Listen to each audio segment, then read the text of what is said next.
Hey, I want to make another commentary video, and it's for the episode about temperature. And one of the things that I got stuck on was, why am I recommending 25 degrees as an average? Is it something that I've just taken for granted and never questioned? So I actually started researching and doing a fair amount of reflection on it.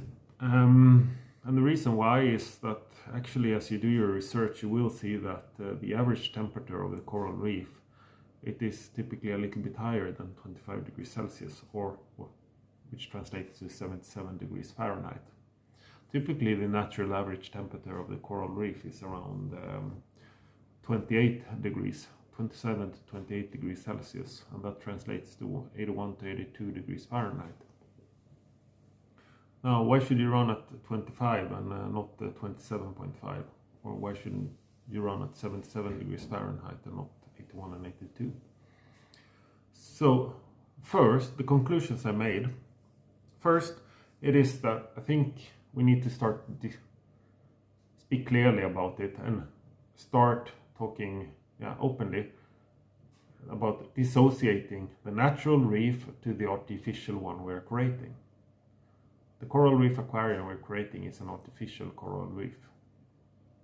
And it's not just about the temperature, but if you start picking it down, I think one of the areas we're making the biggest deviation from a natural condition is when it comes to light. Typically, you don't mimic the sunlight in your coral reef or the sunlight transmission through water. We'll talk about that in the next episode. Typically, you select a lighting with a spectrum that really benefits the coral.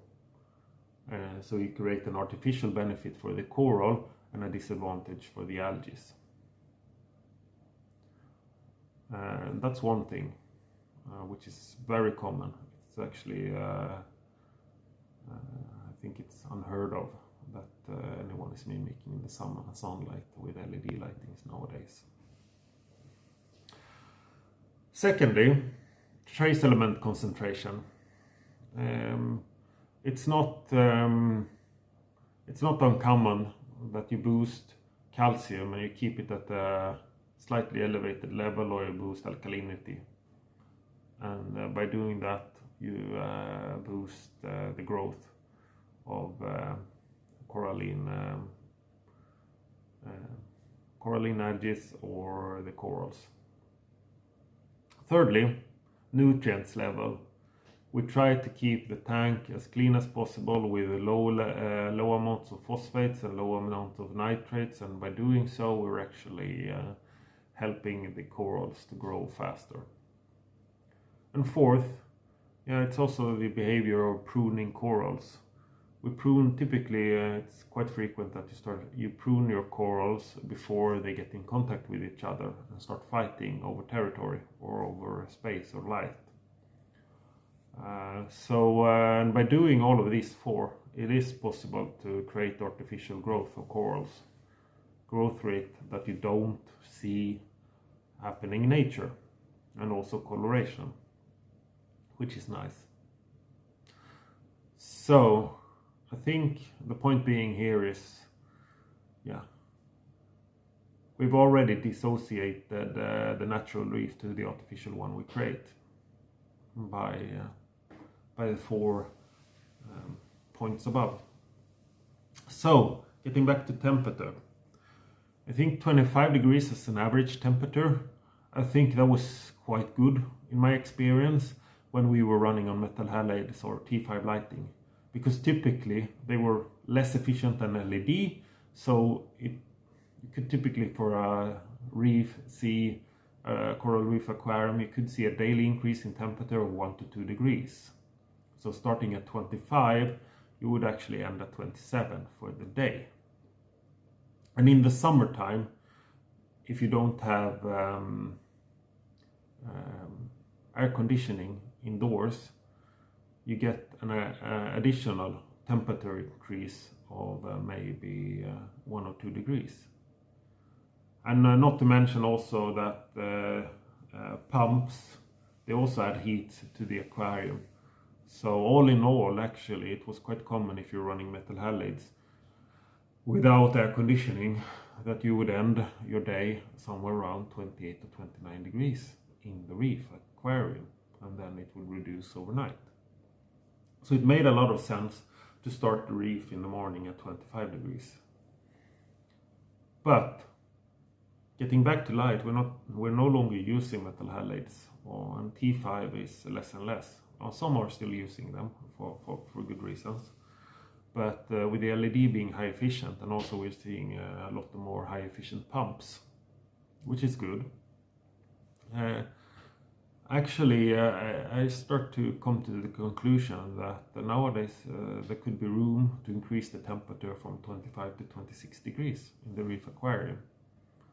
Move closer to the natural average.